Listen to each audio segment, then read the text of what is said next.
Hello viewers and welcome to Review Information.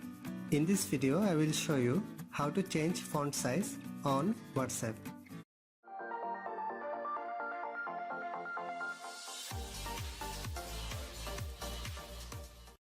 Go to WhatsApp from your apps list.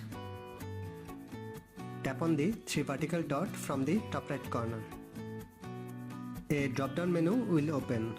From this menu, tap on Settings. From Settings, tap on Chats. From this page, find the option Font Size. By default, it is selected as Medium. If you want to change the font size to Large, tap on Large. Now go back and open any of your chat. And you can see the font size is large. If you want to make your font size small, go to the settings font size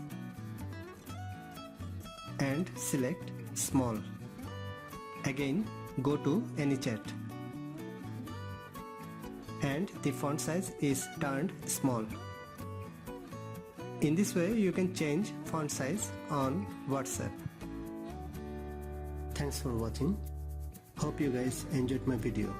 Please subscribe my channel for more videos. Goodbye.